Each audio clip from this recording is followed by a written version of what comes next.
Back सुबह सवेरे पाकिस्तान आप देख रहे हैं और एक नजर डालेंगे टॉप स्टोरीज पर। रोशनियों के शहर कराची ट्रांसफॉर्मेशन प्लान का हतमी फ्रेमवर्क तैयार। वफाक बड़े मंसूबों के लिए 739 अरब रुपए फराहम करेगा, जिससे बेघर खानदानों के लिए कसीर मंजिला फ्लैट्स बनेंगे। अराजी हुकूमत सिंध देगी।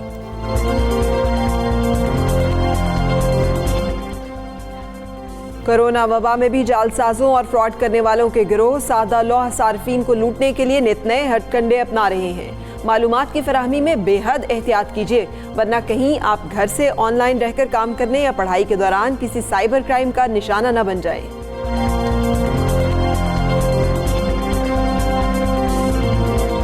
आईसीसी की नई T20 रैंकिंग जारी। इंग्लिश बल्लेबाज डेविड मलान ने 915 रेटिंग पॉइंट्स का रिकॉर्ड कायम कर दिया। पाकिस्तान के बाबर आजम की दूसरी पोजीशन, बॉलर्स में अफगानिस्तान के राशिद खान का पहला और पाकिस्तान के इमाद वसीम का 9वां नंबर।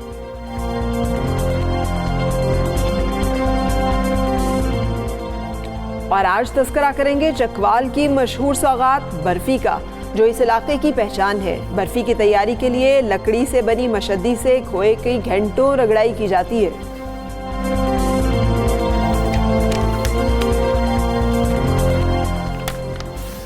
करेंगे खाने की बात करेंगे। खाने के बगैर तो आपको हम जाने ही नहीं कहीं पर देंगे। हाँ, लेकिन एक और ग़िज़ा की जिक्र हम करने लगे हैं। ये वो ग़िज़ा है जो कि आपके जहन को, आपकी रूह को, आपकी शख्सियत को नर्चर करती है और ग्रो करती है। ये हमने एक सिलसिला सोचा है शुरू करने का कि हम शेयर करते रहें आपके साथ वो तमाम किताबें जो कि वर्थ रीडिंग है, जो नई आती हैं। और इसमें ये आज जिस किताब का हम तस्करा कर रहे हैं, ये आसिफ रफ़ीक साहब की ये किताब है, सहाला यात्रा।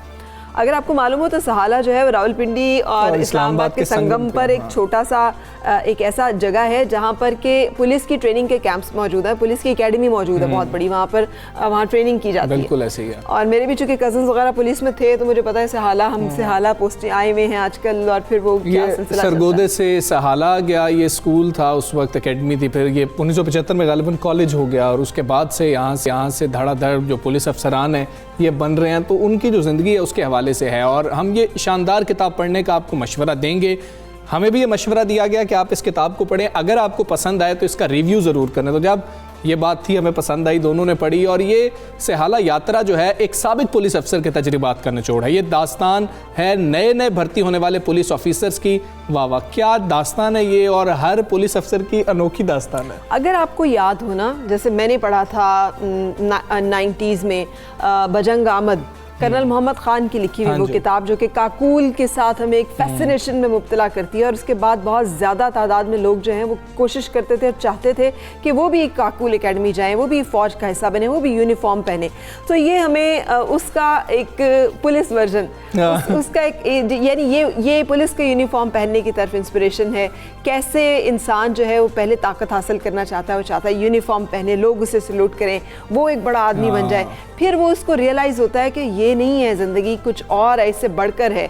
फिर वो कैसे डिलीवर करने पे आता है, वो कैसे उस ताकत को जो है वो लोगों की फलाह के लिए, बहबूद के लिए इस्तेमाल करता है। ये आसिफ रफ़ीक साहब ने कमाल महारत से इस तमाम प्रोसेस का जो है अहाता किया अपनी इस किताब में, जो कि सहाला यात्रा। और अवाम और पुलिस के दरमियान जो खलीज है ना, उसको बड़ी महारत से पुर करने की उन्होंने कोशिश की है। फरा ये मैं आप पढ़ रहा था, मैंने इसके अंदर, हम दोनों ने वैसे इक़्तिबास निकाले हैं कि कैसे करना है। मैंने वो देखा कि वो फिजिक्स में उन्होंने डिग्री हासिल की गवर्नमेंट कॉलेज यूनिवर्सिटी लाहौर से, और उसके बाद पंजाब यूनिवर्सिटी में थे। और वो देख रहे थे कि जी के नए बिल्कुल नौजवान जो हैं उन्होंने वर्दियाँ पहनी हुई हैं। और CD70 पे ना, ये जब हम लड़के होते हैं ना, उन पे CD70 के ऊपर सफ़र करना उनको बड़ा अच्छा लगता है। तो उस पर देख के उनको बड़ी मोटिवेशन मिली। कुछ इक़्तिबास ताकि आपको अंदाज़ा हो सके कि किताब जो है वो किस तरह से बहुत सारी खूबसूरत, मुझे तो इसके जुमले, डिक्शन, इसकी तहरीर, इसका फ़्लो, इसकी बारीकियाँ बड़ी अच्छी लगी। ये है ये 146वां सफ़ा है।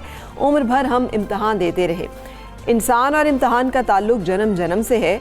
हज़रत इंसान की इस दुनिया में आमद भी एक इम्तहान का नतीजा थी, और फिर चल सो चल। तालीमी इदारों के मुश्किल इम्तहान कामयाबी से पास करने के बाद पेशा वराना ज़िंदगी में तो और भी कठिन इम्तहान मुंतज़िर होते हैं। जवानी बज़ाते खुद एक कड़ा इम्तहान होती है।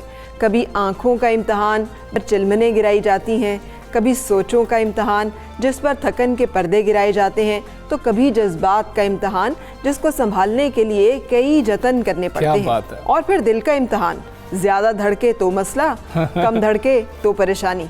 कई मुनकर नकीर बिठाने पड़ते हैं जवानी पर ताकि राह रास्त पर रहे। वाह वाह वाह वाह, I liked it a lot. ये देखें, ये कितनी अच्छी बातें थी। मैंने जो इसमें से निकाला ना, मुझे पसंद आया। एक फ़नी चीज़ थी, क्योंकि हम देखते रहे हैं ड्रामे होते थे, उनके अंदर भी देखते हैं फ़नी चीज़ें थी ना, वो बड़े पसंद आती थी। मैंने एक चीज़ निकाली है कि जब अंग्रेज़ी का तो जो मसला हम पाकिस्तानियों के साथ है वो तो है ही है, और उसके बाद जब ये नौजवान चले गए हैं सहाला में ट्रेनिंग के लिए, तो वहाँ पर भी कुछ दोस्त ऐसे हैं जिनकी अंग्रेज़ी कमज़ोर है, और वहाँ पर कुछ असातिज़ा हैं जिनकी अंग्रेज़ी कमज़ोर है। उस हवाले से वो कहते हैं कि जी अपने एक उस्ताद की बात कर रहे हैं कि मुझे उनकी अंग्रेज़ी की तारीख़ तो नहीं मालूम, लेकिन अंग्रेज़ी से उनकी मोहब्बत रोज़े रोशन के तरह अयां थी। वक्तन फ़वक्तन वो अंग्रेज़ी के नए हरूफ भी ईजाद करते थे। एक दफ़ा जब हम हाज़िरी के लिए मुरव्वजा तरतीब से खड़े थे, चंद नौजवान शायद काना फूसी कर रहे थे, तो मौसूफ़ को गुस्सा आ गया और वो गरजे, ये मिसबिहेव बंद करो, ये मिसबिहेव अच्छा नहीं है। लड़के खामोश हुए और ज़रा सी देर में फिर कोई सरगोशी हुई तो उस्ताद साहब गरजे, अगर आपने अपना मिसबिहेव ठीक ना किया तो मुझे ठीक करना आता है मिसबिहेव। ये जो एलर्जी है वो मैं निकाल दूंगा। वो एनर्जी कहना चाह रहे थे और उसको एलर्जी कह रहे थे। ये जो एलर्जी है वो मैं निकाल दूंगा। कुछ शरारती जवान अपनी हंसी पर काबू ना पा सके तो मौसूफ ने उन्हें सज़ा के तौर पर पुशअप्स लगाने यानी डंड लगाने का कहा और कहा कि उस पोजीशन में चले जाओ। अब यहाँ से बात बहुत अच्छी है, जब वो डंड लगा रहे हैं ना, तो उन्होंने हुक्म दिया, अब कहा तो वो तैयार हो गए, और दूसरी दफ़ा फिर अब कहा गया तो उन्होंने कोई हरकत ना की, क्योंकि सारी प्लाटून पहले ही अप हालत में थी। उस्ताद साहब की जलाली तबीयत बिफर गई और उन्होंने इसे अरमानी समझ लिया कि जब एक दफ़ा अब कहूँ तो ऊपर उठे और दूसरी दफ़ा अब कहूँ तो नीचे वाली पोजीशन बनाई जाए। तो ये अप वाला जो सिलसिला था ये ऐसे ही रहा, यानी there was no down, it was just up up up up up up up up. So और ये आप पढ़ेंगे ना, इसमें आपको 5 प्लाटून्स का जिक्र मिलेगा, और जो प्लाटून दूसरे नंबर पर है उन्होंने लिखा है कि जब उसको हम कहते थे ना 2 नंबर प्लाटून, तो वो बहुत ज़्यादा गुस्सा करते थे, और कैसी वो प्लाटून थी इसको आप पढ़ेंगे आपको बहुत ज़्यादा मज़ा आएगा। A much awaited book on police, क्योंकि हमारे यहाँ इस यूनिफॉर्म को उस तरह से नहीं ग्लैमराइज किया गया या उस तरह से नहीं हाईलाइट किया गया। जो पुलिस ऑफिसर की ज़िंदगी होती है वो भी बहुत कठिन होती है। ये भी बहुत अपने फ़राइज़ जो है मुश्किल हालात में निभाते हैं। बहुत सी शहादतें जो है पुलिस के हिस्से में आ चुकी हैं। So it's a great contribution. एक चीज़ शेयर कर दूँ इसमें, ये किताब जब मुझे मिली तो मुझे इल्म नहीं था कि ये किताब किसने लिखी है, क्या किताब है। वालिद साहब की जो किताबें थी, मैं जब बचपन में उठाता था सबसे पहले तस्वीरों की तरफ चला जाता था, तो मैं इसी तरह से मैंने उठाया। 264 सफ़े हैं, आखिर में तस्वीर है। मैंने तस्वीर देखी तो मुझे काफ़ी चेहरे देखे भाले लगे इसके अंदर, और वो चेहरा क्योंकि ये 98 के अंदर इंस्पेक्टर बैच आया था, ये बैच दोबारा इस तरह से नहीं आए कि डायरेक्ट इंस्पेक्टर हुए थे। सब इंस्पेक्टर और ASI तो अभी भी होते हैं। तो उस बैच के अंदर मुझे मेरे चाचू नज़र आए, मैंने कहा तो काफ़ी, फिर उनके काफ़ी दोस्त मुझे नज़र आए, और इसके अंदर जो शहादत वाला एक सफ़ा है और पहला नाम मेरे चाचू का ही है इसमें, जावेद इकबाल तारण। ये 2003 के अंदर जो है शहीद हुए थे। मुझे नहीं पता था इस किताब का। ये जब मैंने किताब देखी, मैंने तस्वीरें देखी तो मुझे लगा कि ये वो बैच है, और उसी बैच में से यासिफ रफ़ीक साहब हैं, उन्होंने ये किताब लिखी है, इसको ज़रूर पढ़ें। सो बहुत सारी शहादतें जो हैं जो पुलिस के हिस्से में आई, और हमें हर शहीद जो है बहुत अजीज़ है, इसलिए कि हम उन सब के कर्जदार हैं जिन्होंने इस वतन की हिफाजत के लिए, भले वो मुल्क के अंदर बदअमनी हो और दहशत गर्दी हो, या सरहदों के ऊपर दुश्मनी हो और दुश्मन का सामना हो वहाँ पर अपनी जानों को नजराने की, या आप कोविड के दिनों में पैरामेडिक स्टाफ और हॉस्पिटल्स के अंदर मौजूद डॉक्टर्स जो कि हमारी हिफाजत के लिए अपनी जानों की कुर्बानी देते हैं। अच्छा, अब हम आपको कुछ रोशनियों के शहर की दास्तान सुनाएंगे। मुल्क के सबसे बड़े और कमाऊ शहर के लिए बहुत बड़ा मंसूबा अनाउंस किया गया था, जिसे कराची ट्रांसफॉर्मेशन प्लान का नाम दिया गया था। फाइनली उसका फ्रेमवर्क तैयार कर लिया गया। और ज़रा ये भी बता रहे हैं कि वफाकी हुकूमत ने आइंदा 3 बरस में कराची के बड़े मंसूबों के लिए 739 अरब रुपए फराहम करने का फैसला किया है, और बेघर खानदानों के लिए कसीरुल मंजिला फ्लैट्स भी तामीर किए जाएंगे, जो कि कराची का बहुत बड़ा मसला है। हाँ, और जिसके लिए फंड्स जो हैं वो भी वफाकी हुकूमत और अराजी जो है हुकूमत सिंध देगी। सो इस पे अमल दरामद की पहले राब्ता इक्तिसादी राब्ता कमेटी और फिर वफाकी काबीना से मंजूरी ली जाएगी, और उसके बाद कराची के नदी नालों की सफाई और तजावुजात का खात्मा जो है वो सिंध हुकूमत को देने का फैसला किया गया। सो इस तरह से इसकी डिवीज़न है। इस हवाले से हम बातचीत करेंगे साबिक डिप्टी मेयर कराची अरशद वोहरा से। अस्सलाम वालेकुम and good morning Arshad Vohra साहब, आपने यकीनन कराची ट्रांसफॉर्मेशन प्लान का जो हतमी फ्रेमवर्क है आपकी नज़र से गुजरा होगा। बताइएगा, आपको लग रहा है कि वर्केबल प्लान है और इस पर अमल दरामद मुमकिन है, या आपको लगता है कि अभी भी इसमें बहुत सारे इफ्स एंड बट्स आएंगे? देखें, सबसे पहले तो आपको पता है कि ये ट्रांसफॉर्मेशन प्लांट जो है इसको आने में भी काफ़ी वक्त लग गया। चलें देर आए दुरुस्त आए, लेकिन जो ये प्लान है ये आज का प्लान नहीं है। ये ट्रांसफॉर्मेशन ऑफ कच्ची आबादीज इनटू हाई राइजेज ये बहुत पुराना एक प्लान है।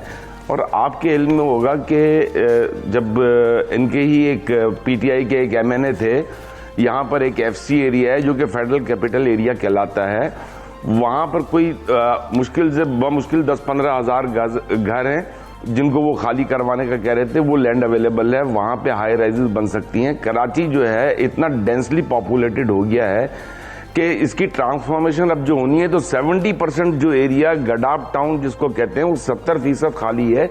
उस तरफ आपको ये आबादी को ट्रांसफॉर्म करना होगा। ये जितनी भी कच्ची आबादी है, बिलखुसूस ये नदी नालों पे जो आबादियां बनी हुई हैं, अभी तक तो इन्होंने शायद इसकी काउंटिंग भी नहीं की है कि ये कितने लाख घर हैं, कितने ये फ्लैट बनाने हैं, वो आया पूरे होंगे नहीं होंगे। तो plan on paper is very good. 3 साल इनके पास बचे नहीं है, 3 साल तकरीबन 2.5 साल हो गए, 2.5 साल बचे हैं। अल्लाह करे कि ये पेपर से बाहर निकले प्लान और किसी प्रैक्टिकल स्टेज पे पहुंचे। यही एक सबसे बड़ा इशू है। आपके सामने देखें, अभी बल्दियाती हुकूमत 4 साल बल्दियाती हुकूमत गई, अब यहाँ पे एडमिनिस्ट्रेटर्स की गवर्नमेंट आ गई, कोई देयर इज नो चेंज। ना कोई कचरे का चेंज आया है कराची में, ना कोई नालों का चेंज आया है, ना कोई इंफ्रास्ट्रक्चर का चेंज आया है। कराची के लिए ये जो 700 अरब और ये 800 अरब, इट इज नथिंग। कराची 2.5-3 हज़ार अरब रुपए जो है देता है। 100 अरब रुपए तो सिर्फ जो है सिंध गवर्नमेंट को देता है। और आप ये देखिए कि एक 25 अरब का ग्रीन लाइन मंसूबा तो इनसे कंप्लीट नहीं हो रहा। ये 700 अरब की बात कर रहे हैं। एक 25 अरब का जो है आपका K4 कंप्लीट नहीं हो रहा, जो कि कराची के शहरियों की जरूरत है पानी, वो इनसे कंप्लीट नहीं हुआ। वो 25 से जाके 85 और 90 पे पहुंच गया। तो जो इनकी विल होनी चाहिए काम करने के लिए, काम करने की विल जो है वो पहले दिन से नजर आती है। आपने अपना आधे से ज्यादा टेन्योर गुजार दिया और पीपल्स पार्टी ने 12 साल गुजार दिए। कराची की आवाम जो है वो महरूम की महरूम ही रही है। कराची में एज सच डिलीवरेंस लेवल जो है वो 0 है, because they don't want to deliver. आप एक तरफ कहते हैं कि कराची जो है आपका इकोनॉमिकल हब है, मुआशी हब है। कराची की आवाम को इसे सियासी हब बनाना पड़ेगा। कराची की आवाम आज से 30-35 साल पहले इस मुल्क की सियासी हब भी थी, सियासी शहरक भी थी।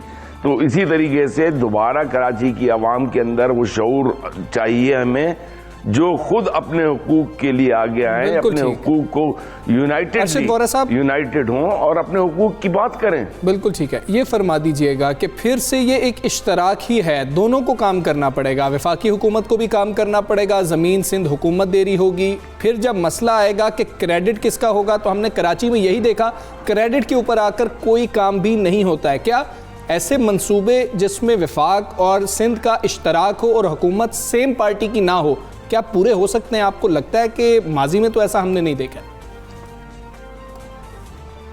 सर बिल्कुल, आप बिल्कुल मेरी बात को आप रिपीट कर रहे हैं। मैंने आपको अभी अर्ज किया कि K4 जो है वो ज्वाइंट मंसूबा था। आपका ग्रीन लाइन जो है वो ज्वाइंट मंसूबा है, नहीं हुए, आज तक स्टैंड स्टिल खड़े हुए हैं। ये जिस दिन ये 2018 में शुरू हो जाना था, 2020 गुजर गया, नवाज शरीफ साहब के दौर में शुरू हुआ था, इसको आज खत्म हो जाना चाहिए था। पूरे पाकिस्तान में जो है आप देखें, कराची की आवाम खुश होती है, पूरे पाकिस्तान में ये मेट्रो बसेस चलती हैं, लेकिन कराची वालों का कसूर क्या है? वही छतों पे अभी वो शेख रशीद साहब बेवकूफ़ बना के चले गए, जो वो एक हमारी सेंट्रल रेलवे चला करती थी उसको चला दिया और कहा कि ये जो है आपकी KCR चल गई। मतलब क्या बेवकूफ़ बनाने की हद हो गई है। आप KCR की बात करते हैं, KCR में वो कह के चले गए कि सिंध गवर्नमेंट ने ये करना है। अब इसी लड़ाई में सफर कराची की आवाम करती है, तो ये इस तरीके से नहीं चलेगा। समवन हैज टू, जिस तरीके से मुस्तफा कमाल का कहना है, तमाम पार्टीज को बैठकर डायलॉग की जरूरत है, बैठकर एक पेज पर आने की जरूरत है। एटलीस्ट आवाम की खातिर तो एक पेज पर आ जाए। आप अपने अपने पॉलिटिकल इश्यूज एक तरफ रखें, लेकिन खुदारा आवाम की खातिर एक पेज पर आके आवाम के इश्यूज को रिजॉल्व करें। आवाम आपसे कोई ये नहीं मांग रही कि हमारे घर में आके राशन दे दो। आपको जो टैक्स पे करते हैं उसकी बेसिक नेसेसिटीज मांग रहे हैं। आपको टैक्स पे किया जा रहा है, आपको मैंने आपको बताया है कि 2,500 पौने 3,000 अरब रुपए टैक्स दे रहा है ये शहर। ये सिर्फ इतना मांगता है कि हमारे पास हर साल 50-100 अरब रुपए खर्च कर दो, हम डेवलप होते रहे, हम कम से कम एक लिवेबल सिटी तो बन जाए, रोडेबल सिटी तो बन जाए, ब्रीदेबल सिटी तो बन जाए। और कुछ नहीं चाहिए इस शहर को, इस शहर को सिर्फ बेसिक नेसेसिटीज चाहिए। तो वोरा साहब, आपकी बातों से तो लग रहा है कि ये फिर नहीं चलने का।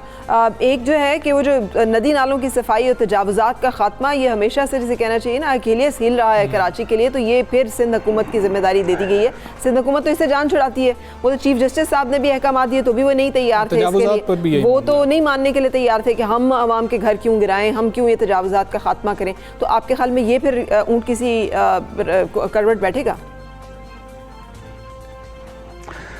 देखिए, अभी नदी नालों की जो आपने बात की, अभी इस बात को 3 महीने 4 महीने हुए ना, उसके बाद क्या हुआ?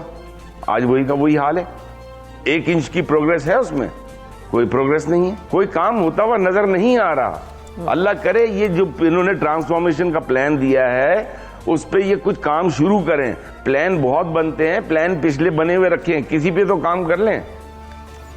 बिल्कुल ठीक है अरशद वोरा साहब, बहुत शुक्रिया। एक ब्लूमबर्ग की रिपोर्ट आ गई पाकिस्तान से बात कर रहे हैं और वो यही कह रहे थे कि ये मसला ऐसा ही रहेगा। ऐलानात हमने पहले भी देखे, बहुत हुए, लेकिन हम उम्मीद करते हैं ये ऐलान जो है ये कोई हतमी मरहले तक पहुंचेगा और ये जो मसाइल हैं ये हल हो जाएंगे। हम भी दुआ करेंगे, हम दुआ करेंगे कि ये सब कुछ ऐसा ही हो जैसे कहा जा रहा है, क्योंकि ये ना सिर्फ कराची की आवाम बल्कि पूरे पाकिस्तान की तरक्की खुशहाली इससे जुड़ी हुई है। क्योंकि मुल्क के किसी एक हिस्से में अनरेस्ट हो ना, वहाँ पे नाखुशी हो तो पूरा मुल्क का सबसे बड़ा हिस्सा होता है, वहाँ पर ये हालात हैं। और अब हम आगे बात करेंगे, कुछ फ्रॉड्स जो हैं वो बहुत ज़्यादा बढ़ गए हैं और हम क्लिक कर देते हैं, कुछ चीज़ आती है और हमें पता ही नहीं होता कि ये कितना बड़ा फ्रॉड हो सकता है और इससे हमें कितना नुकसान होता है। वैसे यहाँ पे शुक्र है कि मैं बहुत दूर हूँ ये क्लिक वगैरह से, हाँ टेक्नोलॉजी से। मैं I am an old school, तो मुझे लगता है कि वो जंगल अच्छे हैं, किताबें अच्छी हैं, खामोशी अच्छी है, बात कर रही है ना, सबसे ज्यादा खतरे में भी यही है, क्योंकि हमें कुछ समझ लग जाएगी कि अच्छा इसको नहीं क्लिक करना, फरा के सामने जब आएगा फरा को तो फिर समझ नहीं लगेगी। और ये मसला हमारे बुजुर्गों के साथ बहुत ज्यादा हो रहा है कि उनके मोबाइल में हर वक्त वायरस ही रहता है। हाँ, तो कोरोना के दौरान ये लॉकडाउन और लोगों को घरों तक महदूद रखने के बायस इंटरनेट का इस्तेमाल बहुत बढ़ गया। हर एक शख्स है वो मजबूरी में ही सही इंटरनेट यूज कर रहा है। तो जालसाज और फ्रॉड करने वाले जो हैं ये भी सादा लोगों को लूटने के लिए नए हथकंडे अपना रहे हैं और इसके बारे में अलर्ट रहने की ज़रूरत है, जैसे हमजा बता रहे हैं आपको। तो इस हवाले से हम आपको अलर्ट करने के लिए इस वक्त बातचीत करेंगे। हमारे साथ सिक्योरिटी एक्सपर्ट मोहम्मद मुनाफ मौजूद हैं। अस्सलाम वालेकुम मोहम्मद मुनाफ साहब, फरमाइएगा कि ये जो हम कह रहे हैं कि बहुत हमला का ख़तरा बढ़ गया है, बहुत अलर्ट रहने की ज़रूरत है, ये आप इस रुझान को कैसे देखते हैं एंड व्हाट टू डू? कैसे हमने अपने आप को महफूज रखना है साइबर हमलों से, हमारे पैसे ना निकल जाएं अकाउंट्स में से, हम पे कोई और इस तरह का इन्फॉर्मेशन ना, कोई हमारा डेटा ना चोरी हो जाए? वालेकुम सलाम। असल में देखें, ट्रेंड जो है अब काफ़ी हद तक चेंज हो चुका है। ऑनलाइन एक्टिविटी बहुत सारी जो है वो ज़्यादा हो गई हैं। ख़ास तौर पे कोविड के बाद जो लोग जो वर्क फ्रॉम होम जो काम कर रहे हैं, प्रॉब्लम हमारे साथ ये आ रहा है कि बहुत सारे हमारे अनएजुकेटेड जो नॉर्मल लोग हैं वो अनएजुकेटेड हैं। उनको ये नहीं पता, टीचर्स को इवन नहीं पता कि किस तरह हम उसको सिक्योर करते हैं। इसमें सबसे बड़ी जो चीज़ होती है वो कॉमन सेंस की होती है। बहुत सिंपल सी एग्जांपल है, आपको एक ईमेल आती है जो कुछ कहती है कि हम ये हैं, XYZ हैं। आपने सिर्फ ये देखना है कि आप उस बंदे को जानते हैं, सबसे पहली चीज़। अगर नहीं जानते तो उसकी ईमेल में वो क्या कह रहा है, वो ये शायद आपको लूअर इन करेगा कि जी आपकी लॉटरी टिकट आ गई है, आप इस फॉर्म को फिल कर देंगे, आप पैसे बना लेंगे। जॉबलेसनेस का रेट बहुत ज़्यादा हो गया है, तो लोग किसी भी तरह से वो उनको लोअर इन किया जाता है पैसे बनाने के लिए या किसी न किसी चीज़ पे क्लिक करने के लिए। वो जैसे ही उसको लिंक आता है, चाहे वो ईमेल के थ्रू आए, चाहे वो फेसबुक के थ्रू आए, वो अगर ज़्यादा एहतियात नहीं करेंगे तो वो बेसिकली उनका कंप्यूटर या उनका मोबाइल फ़ोन इनडायरेक्टली या डायरेक्टली हाईजैक हो जाता है। उसके बाद वो जो भी एक्टिविटी करते हैं, चाहे वो ऑनलाइन ब्राउजिंग करते हैं, चाहे वो कुछ भी करते हैं, वो सारा उस हैकर के पास उसका कंट्रोल चला जाता है। आपने 24 घंटे के लिए अपनी लाइव फीड उसको देख ली, वो आपका कैमरा एक्टिवेट कर सकता है, वो आपका माइक एक्टिवेट कर सकता है, वो आपकी फाइलों को देख सकता है। आप जो बैंकिंग, अब इंटरनेट बैंकिंग बहुत कॉमन हो चुकी है, उसके अंदर जब आप लॉगिन करते हैं आपके बाकायदा पासवर्ड उसको जा रहे हैं। इसी तरह अगर उसने आपका फ़ोन हैक किया हुआ है, आपके पास इवन तो कि 2 फैक्टर ऑथेंटिकेशन लगी है, वो इवन अपने आप को एसएमएस भी आपके देख सक रहा है कि आपके एसएमएस पे क्या रिसीव हुआ। और आखिर में हम यहाँ पे बैठ के दुआएं कर रहे होते हैं कि क्या हो गया जो है। तो व्हाट टू डू, ये मतलब तो इसका मतलब अननोन नंबर से कॉल आए तो भी नहीं उठानी है, अननोन ईमेल आए तो भी नहीं उठानी है, अननोन कोई मैसेज है कोई भी रिस्पॉन्ड नहीं करना, ये बता रहे हैं आप हमें? आप उठा सकते हैं, आप रिस्पॉन्ड नहीं करें if you are not sure about it, very simple as that. नहीं तो हमें एक आम आदमी को हम ये देखते हैं कि जब एक किसी शख्स को हम कहते हैं ना यार ये ना किया करो, या ख़ास तौर पे हम बुज़ुर्गों को कह रहे हो कि ऐसे ना क्लिक कर दिया करें, वो कहते हैं कि जी कि हमारे मोबाइल में ऐसा क्या है, हमारे कंप्यूटर में या लैपटॉप में ऐसा क्या है। तो आम आदमी को क्या नुकसान हो सकता है, उसके मोबाइल में कंप्यूटर में ऐसा क्या है? जिस तरह आपने कहा कि वो आपका कैमरा ऑपरेट कर सकते हैं। मैं आपको एक बहुत छोटी सी एग्जांपल इसकी देता हूँ। बहुत सारी बार मेरे साथ भी लोगों ने कहा कि हमारे पास क्या रखा हुआ है, हमारे पास कुछ भी नहीं हो रहा है, होने दो। मैं आपको एक छोटी सी मिसाल इसको इस तरह समझाता हूँ कि आपकी एक फेसबुक की प्रोफाइल है, लोग ने आपने अपने पास तकरीबन कोई ठीक ठाक आपके रिश्तेदार भी हैं, पड़ोसी भी हैं, सब आपके दोस्त अहबाब वहाँ पे ऐड हुए हैं। आपकी वो फेसबुक की आईडी हैक हो जाती है, आपको कोई टेंशन नहीं है, बोले हैक हो गई तो क्या हो गया, मेरी तो कोई फाइनेंशियल रिकॉर्ड ही नहीं है वहाँ। होगा ये हैकर ने हैक की, उसके बाद आपकी जितनी भी लिस्ट में जितने भी लोग हैं उन सबको वो मैसेज करना शुरू करेगा कि जी मैं इस मुल्क में इस शहर में मैं रुक गया हूँ और मुझे पैसों की शदीद ज़रूरत है, आप मुझे पैसे भेज दें। कुछ हमारे इतने अच्छे दोस्त होंगे कि वो कंफर्म भी नहीं करेंगे और वो वहाँ पैसे भेज देंगे, और ऐसे बहुत सारे इंसिडेंट हुए जो है। इसी तरह जब वो फेसबुक, तो ये यानी कि आपके लिए एक रेपुटेशनल लॉस तो ये सबसे बड़ा हो गया। दूसरे आपने अगर ईमेल आईडी के साथ ही होता है तो बाज़ दफ़ा आपके बैंक जो होते हैं वो आपको अपना OTP भी भेजते हैं, यानी जब आप उसमें जब आप लॉगिन पासवर्ड डालते हैं तो ईमेल के थ्रू भी आपको वेरीफाई करवाते हैं। जब वो ईमेल के थ्रू आपको वेरीफाई करवा रहे हैं उसके बाद ये होगा कि उनके पास वो एक्सेस भी पहुंच गई और उन्होंने आपके अकाउंट में जाके सारे पैसे निकाल लिए। आप बैंक के पास रोते हुए जा रहे हैं कि जी हमारे साथ ये हो गया, बैंक बोलेंगे जी आपने ऑथराइज किया था, हमें तो ये हो गया, मिल गया। फिर वो इंक्वायरी में और उसमें फिर तब्दील होता है, वो फिर एक लॉन्ग प्रोसीजर में कन्वर्ट हो जाता है। बिल्कुल सही। तो ठीक है, आप साइबर क्राइम का शिकार बन गए हैं तो मुनाफ साहब फिर क्या करना है? उसके बाद कोई चीज़ है कि आप कर सकते हैं या फिर सिर्फ चक्कर ही है कि आप चक्कर लगाते रहेंगे दफ्तरों के? देखिए, हमारे मुल्क का एक अलमिया यह है कि हमें अपने हुकूक या तो बताई नहीं गई या हमें मालूम नहीं है। साइबर क्राइम कानून एक हद तक ज़रूर मौजूद है, आप जो इसकी प्रॉपर अथॉरिटी है इस चीज़ को रिपोर्ट करने की, वो पुलिस नहीं है, वो FIA का साइबर क्राइम का विंग है जो हमारी तरह सिविलियंस पे मुश्तमिल है। और बिल्कुल एक आप उनके पास बेखौफ होके जाएं, अपनी शिकायत दर्ज करवाएं, वो बहुत कोऑपरेटिव लोग हैं। आमीन, ख़ास तौर पे खुदा न खास्ता किसी के साथ फ्रॉड के अलावा भी जो आजकल हैरेसमेंट के केसेस आ रहे हैं उसमें काफ़ी एक्टिव है। प्रॉब्लम ये कि हम उसको रिपोर्ट नहीं करते, हम यहीं पे पजल होकर बैठ जाते हैं कि जी हम क्या करें। तो FIA is one of the legal authority जिसकी जुरिस्डिक्शन यहाँ पे आती है, उसके पास आप जाते हैं, आप एक रिक्वेस्ट देते हैं रिटर्न में कि जी हमें ये प्रॉब्लम है, फिर वो उस पर अपनी इंक्वायरी उस लिहाज से करती है जो भी। और सबसे बड़ी चीज़ इसमें जो इम्पोर्टेंट होती है, हमारे पास अगर फ़र्ज़ करें फेसबुक से एक मैसेज आए जी आपकी ID है किसी ने लॉगिन कर ली, या SMS आया, हम उसको डिलीट कर देते हैं। ये चीज़ नहीं करें, जो भी चीज़ आपके पास आ रही है वो खुल के उनको दें, वो उनकी इन्वेस्टिगेशन में हेल्प करती है। अगर आप कोई भी चीज़ डिलीट कर दें इस डर से कि जी मेरे साथ ये हो गया मुझे पता नहीं चलेगा, तो हम अपना ही नुकसान कर रहे हैं उस सिलसिले में। ठीक है, बिल्कुल ठीक है। शुक्रिया, आप हमारे साथ थे और आपने हमें अपडेट किया। लेकिन मैं नहीं इसको इंडोर्स करती कि मुझे एक दफ़ा इस तरह से फेस करना पड़ा, एक दफ़ा नहीं बहुत दफ़ा हमजा। मैं शो करके निकली और पता चला कि एक एप्पल का ना iPad आया है, और उस ज़माने में एप्पल का ये एयरबुक जो है ये बड़ी महंगी और बड़ा एक वो, तो मैंने कहा कि मैंने तो नहीं मंगवाया। तो पता चला कि जी नहीं, वो आपने कहा नहीं था फेसबुक पे, तो वो आपके लिए गिफ्ट आया। मैंने कहा कि मेरा तो फेसबुक अकाउंट ही नहीं है, वो तो फेक अकाउंट है जिसपे वो, और वो चूंकि उन साहब ने ये सोचा कि फ़रा ने मुझसे ये फरमाइश की, तो मैं खुद जाकर उसको स्टूडियो में देकर आता हूँ और इस बहाने मुलाकात भी हो जाएगी। तो मुझे पता चल गया कि अच्छा ये हो रहा है। And then I reported it, और वो लड़का पकड़ा गया। और जब वो पकड़ा गया तो उसके बूढ़े माँ बाप ने आकर हमजा, तो वो क्या क्या मिन्नतें और फरियादें और मजिस्ट्रेट के सामने, और फिर मैंने माफ़ कर दिया and he started doing it again. और फेसबुक पे एक लंबी लिस्ट है फेक अकाउंट्स की, और आप रिपोर्ट करने जाएँ, जैसे मैं गई, नहीं होता कुछ भी। अच्छा, मैंने भी वैसे फ़रा को कहा था कि फ़रा आपका ये पेज है, फ़रा ने कहा कौन सा, मुझे ज़रा दिखाएं, मेरा तो वो नहीं है पेज।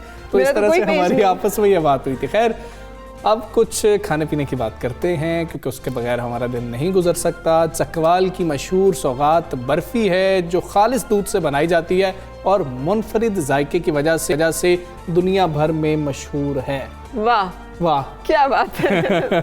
हमजा की एक्सप्रेशन की क्या बात है। बर्फी तो मैंने चखी नहीं, मगर वो जो ये होता है ना कि क्या बात है, सो वो देखते हैं, हम आपको दिखाते हैं कि जी क्या है इस बर्फी की। और ये हमारे नुमाइंदे रियाज अंजुम वहाँ पर मौजूद है, उनको कहते हैं ज़रा ये बर्फ़ी टेस्ट करके हमें बताएं कैसी है। जी रियाज। जी बिल्कुल, आपने चकवाल की रेवड़ी और मूंगफली तो ज़रूर खाई होगी, लेकिन यहाँ पर इसकी एक ख़ास सौगात बर्फ़ी का जिक्र करना भी मकसूद है। ये बर्फ़ी खालस दूध से तैयार की जाती है। चकवाल के मुख्तलिफ देहातों से भैंसों का खालस दूध यहाँ सुबह सुबह पहुँचाया जाता है, जिससे खोया तैयार किया जाता है और इसमें चीनी डालकर इसको एक रवायती तरीके से इसकी रगड़ाई की जाती है और फिर ये कस्टमर्स को पेश की जाती है। 3 से 4 घंटे के इस अमल में यहाँ पर लाइनें लगी होती हैं और इसकी एक ख़ास बात यह है कि जो बर्फ़ी आज तैयार की जा रही है ये आज ही इसकी सेल हो जाएगी। इसके अलावा इसकी 52 साल के तजर्बे का निचोड़ ये है कि ये ना सिर्फ मुल्क में बल्कि बैरून ममालिक भी तोहफ़तन भेजी जाती है और ये बर्फ़ी इंतहाई पसंद की जाती है। और यहाँ पर जो कस्टमर आते हैं उनको चाय के साथ जब पेश की जाती है तो उनको खाने का लुत्फ़ भी दोबारा हो जाता है। बिल्कुल ठीक है रियाज, आपका बहुत शुक्रिया। और मैं इसलिए ऐसा बताता हूँ कि लोग ना फील कर सकें उसको। वो क्या, एक शेर मुझे याद आ रहा था, वो तही दस्त भी क्या खूब कहानीगर था, बातों बातों में मुझे चांद भी ला देता था। मैं बातों बातों में कोशिश करता हूँ कि आपको टेस्ट भी आपको मिठाई भी खिला दूँ, पाए भी खिला दूँ, सुबह सुबह सारी चीज़ें जो है उनका टेस्ट आपको करा दें, लेकिन ये भी एक आर्ट है। हाँ, तो एक्सप्लेन जायका अरोमा को एक्सप्लेन करना भी एक आर्ट है, क्योंकि उसके लिए आपको ना बहुत सारी सेंसरी जो है वो चाहिए होती है। जब तक मैं हमजा की ज़रा तारीफ़ें शरीफ़ें करती हूँ, हम एक ब्रेक के लिए रुकते हैं। ब्रेक में तारीफ होगी जी, ब्रेक ले लेते हैं।